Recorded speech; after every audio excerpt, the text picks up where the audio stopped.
Understanding the phrase, birth of a notion.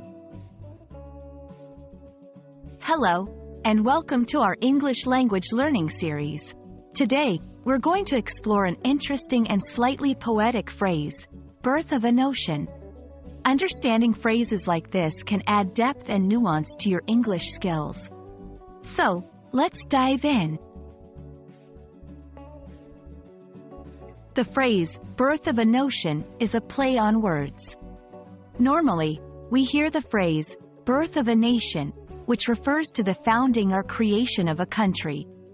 However, birth of a notion replaces nation with notion, meaning an idea or a belief. This clever twist creates a new meaning, the beginning or inception of an idea. Birth of a notion is not a common everyday phrase, but it's used in literary or creative contexts to emphasize the origin of an idea. It's a way to personify an idea, treating it as if it were a living thing that can be born. This phrase can add a touch of elegance or thoughtfulness to speech or writing. To help you understand better, let's look at some examples.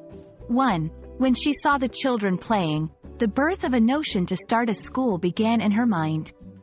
2. The birth of a notion for the new invention came to him in a dream. Notice how in both examples, the phrase is used to mark the start of an idea.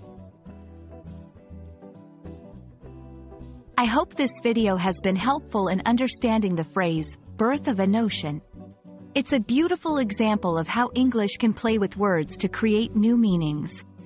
Keep practicing, and soon, you'll be using phrases like this with ease.